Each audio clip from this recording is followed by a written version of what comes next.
کیر میرے تایا کا بیٹا تھا، بہت اسمارٹ اور نٹکھٹ، قد کاٹ کھلاڑیوں جیسا تھا۔ شروع دن سے ہی ہم مختلف مزاج رکھتے تھے۔ وہ پورب کی سوچتا تو میں پچھم کی کہتی۔ وہ آسمان و زمین کے کلابے ملاتا اور میں دھرتی پر ہی مضبوطی سے قدم ٹکائے رکھتی۔ اسی وجہ سے ہماری ایک دن بھی نہ بنی اور میں نے اس سے بچپن میں ہی بے رخی اختیار کر لی۔ اب یہ تو اماں باوا کی سوچ تھی کہ وہ ہمیں عمر بھر کا شریک سفر بنانا چاہتے تھے، جبکہ میں اس تیز رو کے ساتھ 2 قدم چل کر ہی تھک جاتی تھی۔ میں ہر کام آہستہ اور سکون سے کرنے کی عادی تھی۔ مجھے کبھی کسی بات میں جلدی نہیں ہوتی تھی، جبکہ وہ طوفان میل کی طرح تھا۔ جب ہمارے گھر آتا جیسے بھوچال سا آ جاتا تھا، تب میں دل ہی دل میں دعا کرتی کہ خدا کرے یہ جلدی چلا جائے۔ حیرت کی بات یہ تھی کہ میں جس قدر اس سے چڑتی تھی، وہ اسی قدر میری جانب رخ کیے رہتا تھا، بلکہ مجھ سے قریب ہونے کے بہانے ڈھونڈتا تھا۔ میری توجہ حاصل کرنے کے لیے وہ چھت سے بھی الٹا لٹک سکتا تھا۔ گھر آتے ہی جہاں کہیں میں ہوتی، سب سے پہلے مجھے ڈھونڈ نکالتا۔ اس کے بعد ہر وہ حرکت اس سے سرزد ہوتی جو مجھے ناپسند تھی۔ مثلاً اونچی آواز میں میوزک لگا دیتا، زور زور سے بولتا، دھم دھم کر کے چلتا، برتن گرا دیتا، یا پھر چارپائی پر بیٹھ کر اتنے زور زور سے ٹانگیں مارتا کہ چارپائی کے ساتھ ساتھ گھر کی دیواریں بھی ہلنے لگتی۔ جو ہی اس کے آنے کا وقت ہوتا، میں کتاب لے کر گھر کے ایک ایسے کونے میں دبک جاتی جو سب کی نظروں سے پوشیدہ ہوتا۔ لیکن وہ آتے ہی ادھر ادھر دیکھتا اور مجھے سامنے نہ پا کر امی جان سے سوال کرتا کہ چچی جان مائرہ کہاں ہے، اور امی جواب دیتی، پتہ نہیں بیٹا، اپنے کمرے میں ہوگی۔ وہ یہ سنتے ہی جواب کا انتظار کیے بغیر سیدھا اس جگہ پہنچ جاتا جہاں بظاہر میں امی کے مطالعے میں غرق، اصل میں تو ڈری سہمی چھپی بیٹھی ہوتی تھی۔ اسے جیسے الہام ہو جاتا کہ ابھی مائرہ اسٹور کے اندر ہوگی یا ابھی سیڑھیوں کے بیچوں بیچ بیٹھی ہوگی۔ تبھی وہ سیدھا ادھر آ دھمکتا اور آتے ہی پوچھتا، کتنا پڑھ لیا ہے بھائی؟ پھر خود ہی کہتا، کتنا بھی پڑھ لو، پاس تو تم نے ہونا نہیں، فیل ہی ہوتی رہو گی۔ رزلٹ تمہارا پتہ ہے مجھے، ایسے ہی کتابیں بغل میں دبائے ادھر ادھر چھپتی رہتی ہو۔ بھلا گدھے پر کتابیں لادنے سے وہ عالم فاضل ہو جاتا ہے کیا؟ جب اس کی باتیں حد سے بڑھ جاتی اور وہ چپ نہ ہوتا تو میرا سر گھومنے لگتا، کانوں کی لوئے جل اٹھتی اور دماغ میں شائع شائع ہونے لگتی۔ تب زچ ہو کر کہتی کہ دیکھو توقیر، میں تم سے کہہ دیتی ہوں، میرا دماغ خراب نہ کرو، تایا جان سے شکایت کر دوں گی۔ مگر وہ سنتا کب تھا؟ مجال ہے جو اس کے کان پر جوڑ این جائے۔ وہ تو بس من مانی کرتا، ہر وقت مجھے ستاتے رہنا اس کا مشغلہ تھا۔ جونے عید آنے والی ہوتی، وہ ہمارے ہاں براجمان ہو جاتا، اور جب بھی آتا کبھی مٹھائی کبھی دیگر کھانے پینے کی چیزیں میرے لیے ضرور لاتا۔ لیکن مجھے تو بچپن سے ہی اس سے خدا واسطے کا بیر تھا۔ جب ماں مٹھائی وغیرہ سب کو دیتی تو میں جان بوجھ کر اسے جلانے کے لیے مٹھائی لینے سے انکار کر دیتی۔ تب اس کا اترا ہوا ماں دیکھنے کے لائق ہوتا۔ تمام گھر والے اس سے بے حد محبت کرتے تھے، بلکہ ایک طرح سے اس کی باتوں سے اتنے مروب تھے کہ اس کی ہر بات کو اہمیت دیتے تھے۔ جب وہ گھر پر ہوتا بہت ادھم مچاتا، جسے میرے بہن بھائی رونق کہتے تھے، تبھی وہ باہر بہت کم نکلتے۔ زیادہ تر وقت ان کا گھر میں گزرتا۔ توقیر کبھی ریکارڈ پر گیت سنتا رہتا تو کبھی کوئی ایسا کام جو مہینوں سے نہیں ہوا ہوتا وہ کر دیا کرتا، اور جب ہفتے 10 دن بعد واپس جاتا تو ہمارے گھر میں بالکل خاموشی چھا جاتی۔ مگر مجھے سکون محسوس ہوتا کیونکہ وہ میرے ہر کام میں اپنی ٹانگ اڑا دیتا تھا۔ میں اگر روٹیاں بنا رہی ہوتی تو کہتا، بس تم تو روٹیاں ہی پکاتی رہا کرو۔ اگر صفائی وغیرہ کر رہی ہوتی، کہتا، بس یہی کام ہے تمہارے کرنے کے۔ تو اس کے جانے سے واقعی مجھے سکون ملتا۔ پھر رفتہ رفتہ تمام گھر والوں کی طرح نہ جانے کب اس کی محبت نے میرے دل میں بھی گھر کر لیا۔ اس کے خطوط نے تمام پیغام میرے لیے ہوتے۔ یہ تو آپ کو بتانا بھول گئی کہ ان دنوں تایا ابو لاہور چلے گئے تھے۔ خیر، پھر جانی کیا دھیان آیا کہ میں نے بھی اسے ایک عدد خط ڈرتے ڈرتے لکھا کہ کہیں ایسا نہ ہو کہ یہ میرا مذاق اڑائے، لیکن اس وقت ایسا نہ ہوا۔ پھر بہت سے دن گزر گئے، نہ اس کی کوئی خیر خبر آئی اور نہ ہی اس نے کوئی خط لکھا۔ اس مرتبہ عید پر بھی وہ نہیں آیا۔ اب میرا دل تو اس کی یاد میں تڑپ رہا تھا، ہر پل اس کا انتظار رہتا، حالانکہ مجھے اس سے شدید نفرت تھی۔ لیکن میں نہیں جانتی یہ نفرت کب اور کیسے محبت میں تبدیل ہو گئی۔ اب ایسا لگتا تھا کہ اس کے بنا جینا مشکل ہے، لیکن اپنے دل کا حال کسی سے کہہ نہ سکتی تھی کیونکہ مجھے حیا بہت آتی تھی۔ ویسے بھی جب وہ قریب ہوتا تو سلام کے علاوہ کوئی بات نہیں ہوتی تھی۔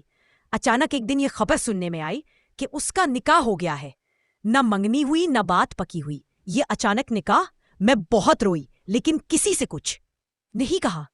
پھر بہت سے دن گزر گئے، میں گھر میں اپنی روٹین کے مطابق مصروف رہتی، دل میں سلگتے درد کو دبائے مردہ سی زندگی گزار رہی تھی۔ بھابھیوں کے بچے تھے، انہی میں دل لگانے لگی کہ اچانک وہ آ گیا۔ میں تو ہمیشہ کی طرح خاموشی رہی، کیونکہ اب میں نہیں چاہتی تھی کہ میری محبت کا مذاق بنے۔ میرے نین چھلکے تو سب دیکھیں اور بھابھیوں تک بات پہنچے، مگر تقیر کم ہمت نے نہ جانے کس طرح اس انداز سے بھابھی سے یہ بات کہہ دی کہ اسے بھی میری طرح مجھ سے محبت تھی، لیکن ماں نے اپنی بھتیجی کے لیے اتنا مجبور کیا کہ نکاح کرتے ہی بنی۔ یوں بھابھی کو پتا چل گیا کہ میں توقیر پر مرتی۔ یہ بات میرے لیے بڑی تکلیف دہ تھی کہ بھابھی نے یہ بات ادھر ادھر پھیلا دی۔ میں اپنی بدنامی نہیں چاہتی تھی، اس سے موت بہتر تھی۔ تب مجھے دوبارہ توقیر سے نفرت ہو گئی کہ کم از کم یوں تو میرا مذاق نہیں بنوانا تھا، جبکہ میں نے تو کوئی شکوہ بھی نہیں کیا تھا۔ سوچتی تھی کہ کیا خاموش محبت کی بھی سزا مقرر ہے جو مجھے مل رہی ہے؟ نہ جانے اس نے کون سا انتقام مجھ سے لیا تھا کہ اپنے نکاح کے بعد یہ بات میری بھابھی کے گوش گزار کر دی۔ جب اس کی دلہن کی رخصتی کا وقت آیا تو دوری کی وجہ سے صرف ابو اور بھائی شادی میں گئے اور میں نے چھپ چھپ کر اپنے آنسو بہا لیے۔ وہ ایک دن جب ہمارے ہاں آیا تو اپنی بیگم اور بچی کو بھی ساتھ لایا، یعنی وہ 1.5 سال بعد ہم سے ملنے آیا تھا۔ وہ ایک بچی کا باپ بن چکا تھا۔ اس کی بچی پر مجھے پیار نہیں آیا بلکہ الجھن ہونے لگی، اور اس کے کہے ہوئے الفاظ میرے کانوں میں گونجنے لگے۔ مجھے بونے بچے تھوڑا ہی چاہیے جو تم سے شادی کروں۔ قد دیکھا ہے تم نے اپنا؟ ایک بالش تک کی ہو مشکل ہے۔ اور اب اس کی بیوی چھوٹے قد کی، کالی کلوٹی اور موٹی سی عورت تھی۔ بیٹی بھی کالی کلو کی تھی۔ ان کو دیکھ کر میں نے آئینہ دیکھا اور مسکرا دی۔ ایک زخمی مسکراہٹ آئینے کے اندر سے جھانکنے لگی جو میرے گورے رنگ اور خوبصورت چہرے کا مذاق اڑا رہی تھی۔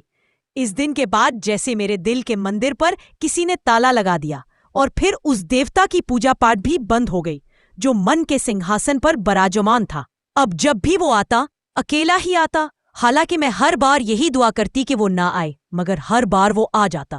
میرے دل جلانے میں اس نے کون سی کسر چھوڑی تھی جو اب پھر سے درد جگانے چلا آتا تھا؟ یہ سوچ کر میں اور بھی سلگتی تھی۔ میرے کتنے ہی رشتے آئے مگر میرا دل جیسے مر گیا تھا۔ اپنے آپ سے ہی نفرت ہو گئی تھی، تو پھر میں کسی دوسرے کی زندگی کیسے تباہ کرتی؟ میں تایا کے گھر سے اب کوئی تعلق نہیں رکھنا چاہتی تھی۔ دل تائی کی وجہ سے بہت دکھا تھا، حالانکہ خاندان والے اب بھی چاہتے تھے کہ میرا اور توقیر کا رشتہ ہو جائے۔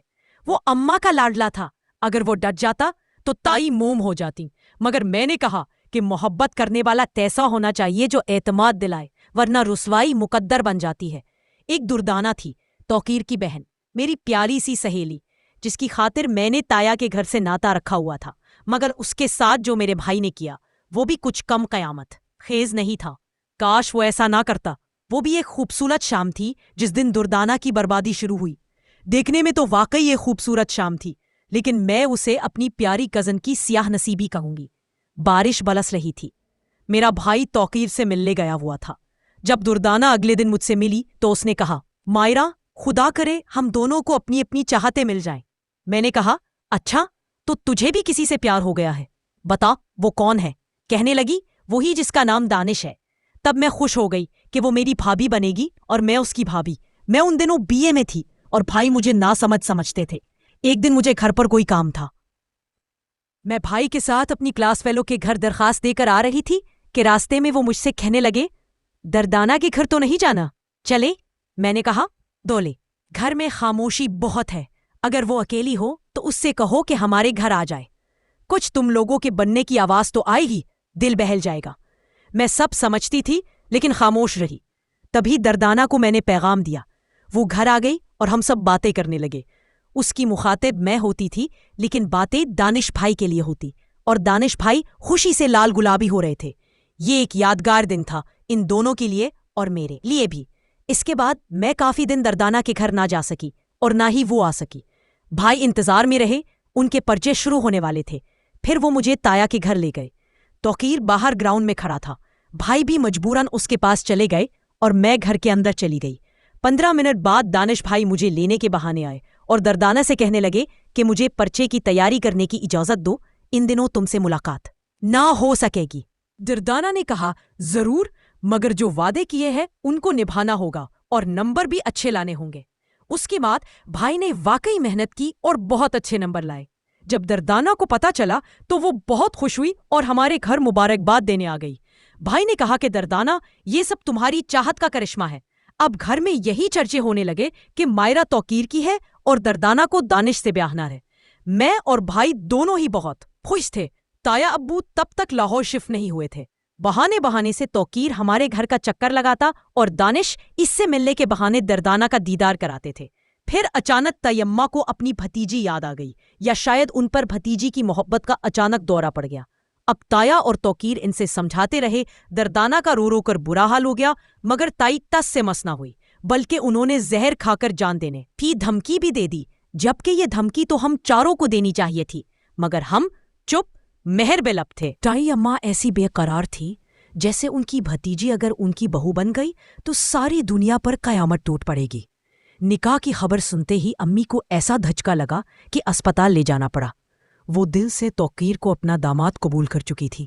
یہ اچانک خبر ان کے لیے ناقابل برداشت تھی۔ ابو بھی گمسم ہو گئے اور میں تو کئی دن تک کمرے سے ہی نہیں نکلی۔ میرے چہرے پر گویا ماتم لکھا ہوا تھا۔ یوں بھائی نے وہ تحریر پڑھ لی جو میں نے اب تک سب سے چھپا رکھی تھی۔ انہوں نے تایا کے گھر جانا بند کر دیا۔ وہ اب دردانہ سے بات بھی نہیں کرتے تھے۔ وہ بیچاری مفت میں ہم دونوں کے درمیان پس گئی۔ اس نے کہا بھی کہ نکاح تو توقیر بھائی کا ہوا ہے، دانش تم مجھ سے بات کیوں نہیں کرتے؟ اس میں میرا کیا قصور ہے؟ مجھ سے اپنی کزن کی حالت دیکھی نہ جاتی تھی۔ وہ ان دنوں نہ جیتی تھی نہ مرتی، مگر امی نے صاف کہہ دیا کہ اگر بھاوج نے میری بیٹی نہیں لی تو میں ان کی بیٹی کیوں لوں؟ سن لو دانش، خبردار جو تم نے دردانہ کا سوچا، یہ رشتہ اب ناممکن ہے۔ ایک روز میں نے بھائی سے کہا، بھائی ضروری نہیں ہر کسی کے خواب پورے ہو، تم دردانہ کو سزا مت دو۔ وہ کہنے لگے، اس کی کوئی بات مت کرو۔ پھر بھی دردانہ نے میرا سہارا لیا اور کہا، ایک بات تو اپنے بھائی سے ضرور پوچھنا، کیا وہ مجھے اپنائیں گے؟ یہ بات میں نے بھائی سے کہی اور خدا کا واسطہ دے کر اس کا جواب مانگا تو انہوں نے کہا، اگر توقیر کو اپنی ماں پیاری ہے تو مجھے بھی اپنی ماں پیاری ہے، اور ماں نے کہہ دیا ہے کہ یہ ناممکن ہے تو پھر یہ کیسے ممکن ہوگا؟ اب میں اپنی کزن گری وہ کیا من دکھاتی۔ میرے سارے خواب مٹی میں مل گئے، دردانہ کے سجے سجائے خواب بھی خاک ہو گئے۔ بہت ہمت کر کے ایک دن اس کی خاطر اس کے گھر گئی۔ جب اس نے اپنے سوال کا جواب مانگا تو میں اس کے گلے لگ کر پھوٹ پھوٹ کر رونے لگی۔ تب اسے خود ہی جواب مل گیا۔ ہم دونوں سہیلیاں گلے لگ کر خوب روئیں۔ میں نے کہا، دردانہ مجھے معاف کر دو۔ وہ بولی، تمہارا کیا قصور؟ قصور تو امی کا ہے، جن کی ضد نے ہم چاروں کو اجاڑ دیا۔ خدا ایسی ماں کسی کو نہ دے۔ آج میں اپنے گھر بس چکی ہوں۔ بھائی کی بھی شادی ہو چکی ہے، لیکن دردانہ نے شادی میں ہی کی۔ کسی کو کوئی فرق نہیں پڑا سوائے اس کے۔ جب بھی اس کا خیال آتا ہے دل رنجیدہ ہو جاتا ہے۔ آج بھی میں بھائی سے خفا ہوں جس نے ایک معصوم شوخ و چنچل لڑکی کو ایک سنجیدہ عمر رسیدہ عورت میں بدل دیا ہے۔ توقیر نے مجھے بھلا دیا ہوگا، میں نے بھی دل پر پتھر رکھ لیا اور اب اپنے بچوں میں گم ہو چکی ہوں۔ بھائی اپنی بیوی کے ساتھ خوش ہے، لیکن تائی جب دردانہ کو اجڑی ہوئی عورت کے روپ میں دیکھتی ہے تو ایک ٹھنڈی آہ ان کے کلیجے سے ضرور نکلتی ہے۔